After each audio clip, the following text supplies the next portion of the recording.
You guys should give him a round of applause. He's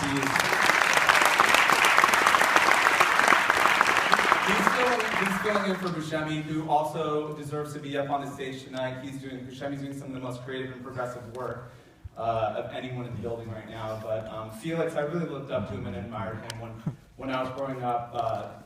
I didn't look up to Superman, Batman, I looked up to skateboarders, and Felix was one of those guys that was plastered up on the wall. So it's an honor for him to introduce me. Let me get my notes out. So I'm prepared. Like I was saying, my name is Bobby Hundreds, and 10 years ago, my friend Ben and I, we started a web magazine and a streetwear brand that I hope you may have heard of by now. It's called The Hundreds. We have a store right here on Grand Street. And, you know, I'm assuming that if you guys are here tonight, that you have higher aspirations for your life. You know, perhaps you want to know how we did what we did to get to where we got. And the truth of the matter is that I can't necessarily teach you guys that. And neither can anyone else that follows me on stage tonight. Because every path is unique to the individual. It's unique to your circumstances and to your assets, to your background, to your experiences, and the things that you have to say.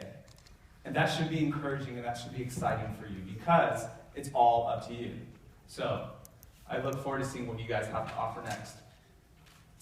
I grew up in a town called Riverside, California. It's an hour east of Los Angeles, where the air is brown and the dirt is brown, and even the people are brown. It's just like a brown town. And I grew up avid skateboarder once again, snowboarder. I grew up in the punk scene. I was a hardcore kid. Had a real independent spirit. And I was also really drawn and fascinated with streetwear. When I was 23, I made a friend in a round and furry Persian kid from the valley.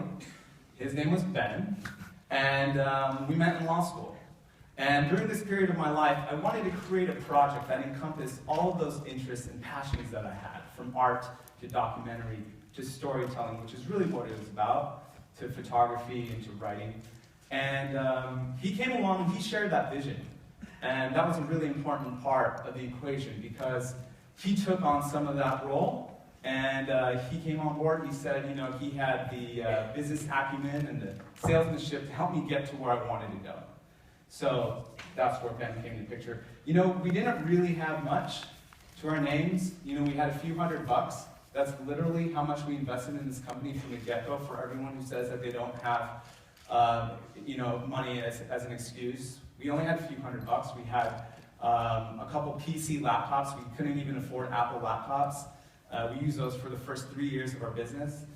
We worked out of my dingy studio apartment. This is right behind an In-N-Out Burger on Venice Boulevard in Los Angeles. It smelled like grilled onions all day. There's no heat or air, so during the summers we would bake and we'd literally work in our underwear. It was really awkward when we'd have to have business meetings with people. And in the winters, when I would design at night, I could barely feel my fingers. It's kind of how I feel right now just walking around in New York. We did, so our idea at the time was this. It was to print my art and design and my photography and storytelling onto t-shirts. It's really simple. And to share the story behind the product and the lifestyle that surrounded the culture and the brand through my blog on a website. It was called thehundreds.com. Now, in today's terms, it might seem pretty basic, but in 2003, this was a pretty strange and unheard of idea. Especially in streetwear, which had traditionally been such a clandestine and walled-off type of interaction with the consumer. It was always like a secret cool guy club. But apparently we weren't the only ones that sought an open and engaged streetwear experience because 5 t-shirts turned to 10 t-shirts, turned to literally hundreds, 10 stores that we sold to turned into hundreds and thousands. And 10 years later, a decade later, we're sold around the world. We have 4 of our own shops. This is our first shop. It's on Rosewood in Los Angeles. It kicked off the Fairfax movement. The second one was our shop in San Francisco in Union Square. The third shop we opened was right down here on Grand Street, 96 Grand, the 100's New York, and the fourth is the 100 Santa Monica. We have a print magazine, we have a website that's literally read by millions, and we have a staff of over 100 people full-time of our closest friends and family. Some of them are here tonight, and that's one of the best parts about being able to start your brand, is being able to work with people that you admire, that you respect, and they're your blood. So, we all know it wasn't that simple.